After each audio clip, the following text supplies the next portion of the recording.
Assalamualaikum warahmatullahi wabarakatuh.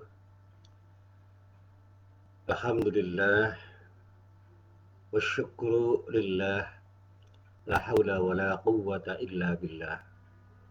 Ashhadu an la ilaha illallah wahdahu la syarika lah wa asyhadu anna Muhammadan abduhu wa rasuluh.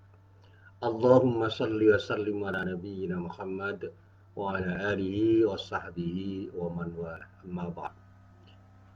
Para jamaah yang dirahmati Allah, alhamdulillah pada hari ini kita bisa bertemu lagi dalam acara ngaji bersama.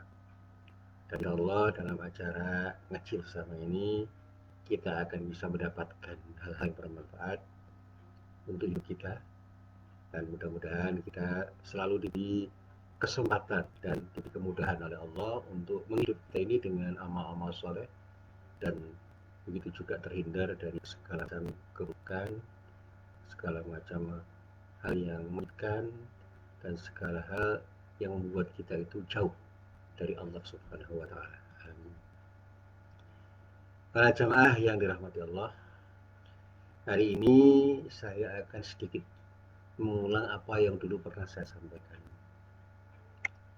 Sekali lagi saya sampaikan bahwa tidak ada seorang manusia pun yang di dalam hidupnya itu tidak pernah menghadapi masalah. Terkait dengan masalah kehidupan itu ada yang disebut dengan musibah. Musibah itu beri makna sesuatu yang tidak menyenangkan, sesuatu yang menimpa seseorang atau sekelompok orang yang maknanya itu adalah sesuatu tidak baik atau negatif. Kalau orang mengatakan saya dapat musibah, itu dapat sesuatu yang tidak menyenangkan, yang tidak kita harapkan. Misalnya ada musibah banjir, ada musibah tanah longsor, ada musibah kebakaran, ada musibah kecelakaan. Termasuk saat ini ada yang disebut musibah pandemi yang terkait dengan virus corona yang disebut orang dengan COVID-19. Nah, ini disebut musibah. Dan disebut pandemi karena musibahnya sudah bersifat mendunia. Jadi wabah penyakit yang terjadi sebagai akibat dari sesuatu yang disebut dengan virus. Di sini kita tidak akan membahas tentang apa dan siapa virus itu, tetapi dari situlah kemudian kita punya asumsi bahwa hampir semua orang itu sekarang mengalami kekhawatiran untuk terserang virus yang namanya corona itu. Dan bahkan ada ketakutan yang luar biasa dari sekian banyak orang yang disebut dengan paranoid, yang seringkali disingkat dengan parno. Wah, saya parno. Ketakutannya berlebihan, sehingga tidak hanya keresahan atau kegelisahan yang terjadi pada orang itu, tetapi sudah sampai pada kepanikan yang luar biasa. Ada sejumlah orang yang tidak berani sama sekali keluar dari rumah, mengurung diri di rumah, dan bahkan di rumah pun masih khawatir jangan-jangan virusnya menyerang sampai di rumah, sampai ke rumah-rumah. Karena meskipun orang itu sudah berada di rumah, tidak bisa dijamin dia tidak akan terkena serangan virus itu. Karena apa? Ya, interaksi kita dengan manusia itu tidak akan bisa dibatasi 100% dengan ada di rumah. Nah, itu antisipasi aja atau tindakan preventif untuk tidak mendapatkan serangan virus atau terkena serangan virus atau tertular atau juga menularkan virus kepada orang lain. Bahkan yang pernah ramai itu pertanyaan tentang apa boleh kita itu ke masjid. Nah, sebenarnya bukan soal boleh tidaknya ke masjid, tetapi karena ada kebijakan social distancing, physical distancing, lalu ada larangan jangan sampai berkumpul-kumpul di tempat-tempat tertentu yang kumpulan itu bisa mengakibatkan penularan penularan virus corona yang disebut dengan COVID-19 itu. Orang bisa menularkan atau tertular karena kumpul-kumpul dengan banyak orang. Nah, di masjid itu kan kumpul-kumpul isinya karena sholat berjamaah atau pengajian atau acara apapun. Nah, yang dilarang itu kumpul-kumpulnya itu. Nah, kemudian orang memahami masjid harus ditutup rapat-rapat supaya tidak ada orang masuk. Pertanyaannya kalau kemudian dilanjutkan, bagaimana dengan marbot masjid yang rumahnya di masjid, Ya tentu saja dia berada di rumah, di situ masjid. Ya. Dia sholat di masjid ya nggak ada masalah. Keluarganya pun bisa sholat di masjid, ya memang rumahnya di situ, mau apa. Bahkan ada sejumlah komunitas yang memang komunitasnya itu ada di masjid. Di masjid itu ada kamar-kamar, ada ruang-ruang yang di situ memang digunakan sebagai tempat belajar. Ada pesantren tahfidz Quran yang memang tempatnya di masjid, orangnya ada yang keluar-keluar dari situ, dan pada saat terjadi musibah virus COVID-19 yang disebut pandemi sekarang ini, musibah yang sudah mendunia, wabah mendunia ini, mereka berada di situ, dan kalau mereka tidak diberikan ke masjid, ya mereka sholat di mana? Setiap hari mereka sholat di masjid, kamarnya tidak bisa digunakan untuk sholat, walaupun bisa terlalu sempit. Ya.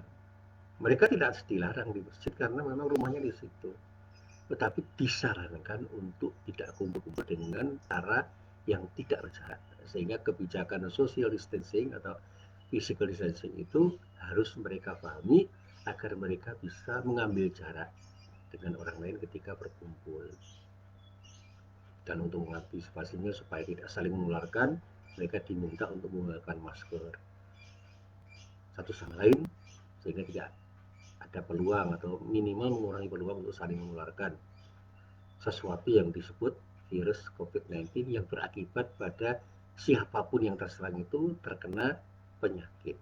Nah, sebenarnya virus itu bukan penyakit, virus itu memicu, kata orang. Tapi orang yang sakit, yang terkena serangan virus itu bisa jadi penyakitnya akan semakin lebih parah, dan akhirnya sakitnya itu akan lebih sulit diobati, dan bahkan kemungkinan terjadinya kematian itu menjadi sebuah kemungkinan yang lebih mungkin bagi orang yang sudah terkena penyakit itu, utamanya penyakit-penyakit yang terkait dengan serangan virus itu, misalnya penyakit pernapasan, baik itu penyakit asma dan yang lain, atau penyakit jantung yang memang dengan penyakitnya itu dia rentan untuk lebih bisa sakit sebagai akibat dari serangan virus itu. Nah, kita tidak akan membahas itu lebih dalam, tetapi itulah yang semestinya kita pahami. Nah, kita kembali pada apa yang akan kita bicarakan pada pagi hari ini. Bagaimana seharusnya kita menyikapi musibah yang terjadi pada diri kita. Nah, kali lagi saya tekankan, tidak ada seorang pun manusia yang di dalam perjalanan hidupnya sama sekali tidak pernah mengalami ujian kehidupan. Dari ujian yang paling ringan sampai ujian yang paling berat. Dan yang perlu disadari oleh setiap orang yang beriman, bahwa Allah Subhanahu wa Ta'ala itu memiliki cara untuk menaikkan derajat atau kedudukan seorang hamba di hadapan dirinya, dan cara itu disebut sebagai ujian yang akan ditimpakan sesuai dengan kadar keimanan atau kemampuan orang-orang yang diuji itu. Dan oleh karena itu tidak ada ujian yang tidak cocok, tidak proporsional, tidak empan-papan yang diberikan oleh Allah kepada setiap orang. Semua ujian itu sudah diukur oleh Allah dengan ukuran kemampuan orang yang diuji itu, sehingga semua orang itu punya peluang untuk lolos ujian, untuk lulus dalam setiap ujian yang dihadapinya, karena Allah sudah mengukur setiap orang untuk diuji dengan ujian-ujian yang pada saatnya akan bisa dia lalui dengan sebaik-baiknya kalau dia punya kesabaran untuk menghadapi ujian itu, sehingga dia tidak bisa diuji dengan ujian-ujian yang pada saatnya dia akan gagal menghadapinya kalau dia punya satu sikap, yaitu sabar. Jadi sabar itu seolah-olah menjadi obat dari semua penyakit, kalau penyakit itu diibaratkan sebagai sebuah ujian kesabaran yang disebut dengan musibah. Nah, termasuk wabah kali ini yang disebut pandemi COVID-19 ini, itu bentuk ujian yang pasti akan bisa dihadapi oleh setiap orang, dan semua orang punya peluang untuk lulus kalau punya sikap sabar. Sabar dari ujian itu dan sabar untuk keluar mencari solusi atas ujian yang dihadapi, termasuk di dalamnya mencari cara yang paling tepat untuk keluar dari ujian yang diberikan oleh Allah pada diri mereka. Nah, para jamaah yang dirahmati Allah, para ulama itu mengatakan bahwa ada 3 jenis ujian. yang diberikan oleh Allah Subhanahu wa taala di dalam kehidupan manusia. Yang pertama yang disebut dengan al-ba'sa, yang kedua dengan ad-dharra, sebutannya ad-dharra, yang ketiga dengan al-zilzal. Yang masing-masing istilah itu mengisyaratkan kualitas yang berbeda-beda. Jadi al-ba'sa, ad-dharra, dan al-zilzal itu tiga hal yang kualitasnya berbeda. Kalau disebut al-ba'sa itu disebut ujian yang paling elementer, yang paling ringan, yang biasanya terkait dengan kesulitan di dalam memenuhi kebutuhan hidup. Seperti kebutuhan untuk makan, kebutuhan untuk minum, kebutuhan untuk mencukupi sandang pangan. Sehingga kalau orang itu sedang ada dalam kemiskinan, itu disebut dengan al-ba'sa, dia terkena baksa. Nah, kemudian ujian yang disebut ujian intermediate, kelas menengah, itu yang disebut dengan ad-dharra, yaitu ujian yang terkait dengan musibah yang menimpa diri manusia seperti sakit, atau juga kegagalan di dalam meraih cita-citanya atau meraih sesuatu yang diharapkan. Atau sekarang ini ada remaja yang sedang patah hati karena tidak bisa meraih cintanya, atau cintanya ditolak, atau tidak mendapatkan sesuatu yang diharapkan pada orang lain untuk dirinya, sehingga meningkat gagal lagi. Itu sering disebut dengan ad-dharra. Itu lebih berat karena apa? Biasanya ketika orang gagal meraih sesuatu itu, segera dia akan bisa merasakan betapa sakit hatinya ketika berhadapan dengan sesuatu yang gagal untuk diraihnya itu. Nah, kemudian ujian yang selanjutnya, ujian yang paling berat, jadi tingkat advance, itu yang disebut dengan al-zilzal. Nah, ujian yang disebut al-zilzal itu adalah ujian yang terkait dengan bencana yang sangat meresahkan dan bisa menjadikan manusia itu menderita karena ujian yang seperti itu. Seperti banjir yang tiba-tiba terjadi, atau sekarang disebut banjir bandang, gempa bumi, tanah longsor, kebakaran. Yang dampak negatifnya itu bisa dirasakan oleh manusia secara lebih tegas, lebih jelas, lebih terasa. Nah, termasuk katanya pandemi COVID-19 ini disebut dengan al-zilzal karena apa? Hampir semua orang merasakan betapa dampak negatif dari ujian Allah itu bisa dirasakan oleh mereka. Sekarang ini bukan hanya dampak yang berupa kesehatan yang terganggu, tetapi juga dampaknya sudah meluas sampai kepada sesuatu yang bersifat ekonomis. Dampak ekonominya kan besar sekali. Dan bahkan dampak sosial politiknya bisa terjadi, dan bahkan sekarang ada dampak sosial budayanya. Sekarang orang itu akan sulit bersilaturahim dengan baik karena ada jarak yang membuat dirinya itu sulit untuk bertemu dengan temannya. Jadi 2 hari yang lalu saya bertemu dengan teman saya yang tidak bisa pulang ke daerah yang disebut daerah atau zona merah, padahal ibunya meninggal.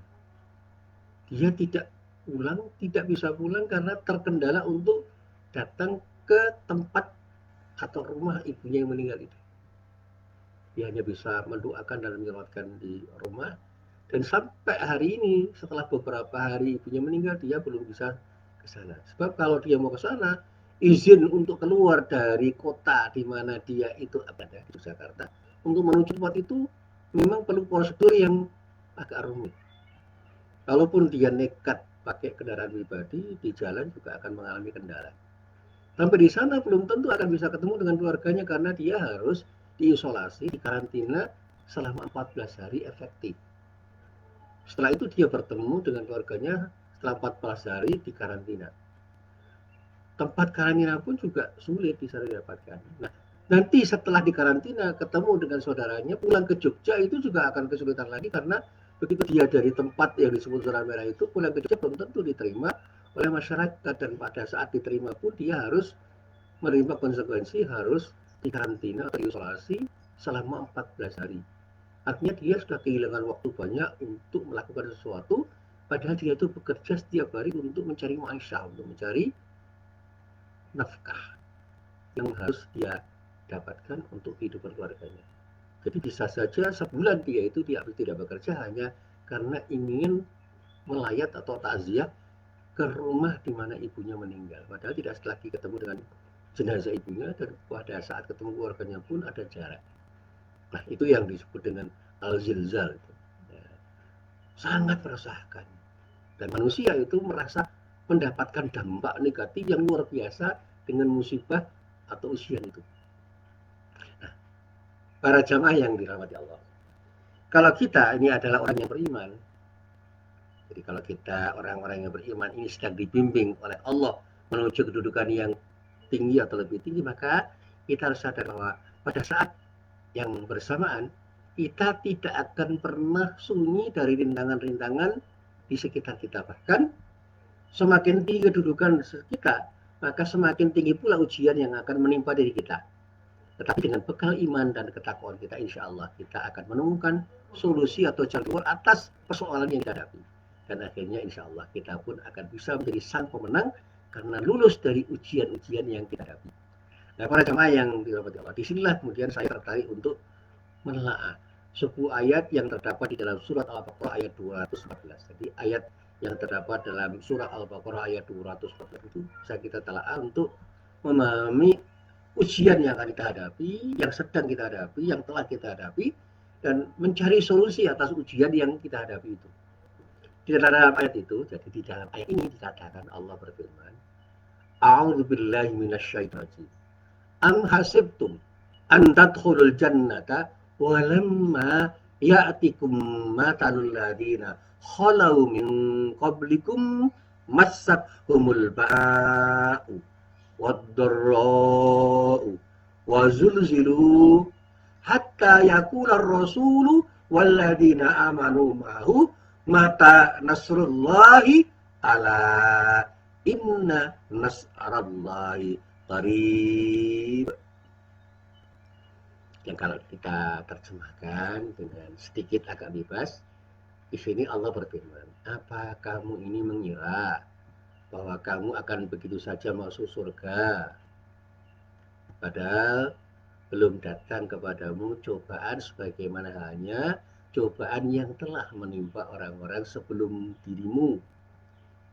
Mereka, orang-orang yang ada sebelum dirimu itu ditimpa malapetaka dan kesengsaraan, serta diguncangkan dengan bermacam-macam cobaan. Sehingga berkatalah Rasul dan orang yang beriman bersama Rasul itu. Apa pernyataannya? Bilakah datangnya pertolongan Allah, ingatlah sesungguhnya pertolongan Allah itu amat dekat. Ini adalah firman Allah yang bisa kita telaah, bisa kita renungkan, bisa kita coba untuk kita pahami dan kita amalkan sebagai bekal kehidupan kita. Nah, kata para ulama, ayat ini turun ketika kaum muslimin berada dalam keadaan terkepung dan mulai dihinggapi rasa takut yang mencekam di dalam perang Ahzab atau perang Khandaq. Nah, dari situlah kemudian kata para ulama turun ayat ini untuk menumbuhkan hati orang-orang yang beriman di kalangan orang-orang Islam dan menjanjikan kemenangan kepada mereka ketika mereka benar-benar memiliki kesabaran. Nah, diriwayatkan, ini ada beberapa riwayat itu, ya, bahwa turunnya ayat ini terjadi ketika Nabi Muhammad SAW beserta para sahabat memasuki kota Madinah dan mereka mengalami ketakutan yang luar biasa. Beliau Rasulullah dan sahabat meninggalkan kota Madinah tanpa membawa harta sedikit pun untuk bekal kehidupan, dan karena semua harta mereka sudah dirampas oleh orang-orang kafir pada saat itu. Ini cerita dari Al-Wahidi.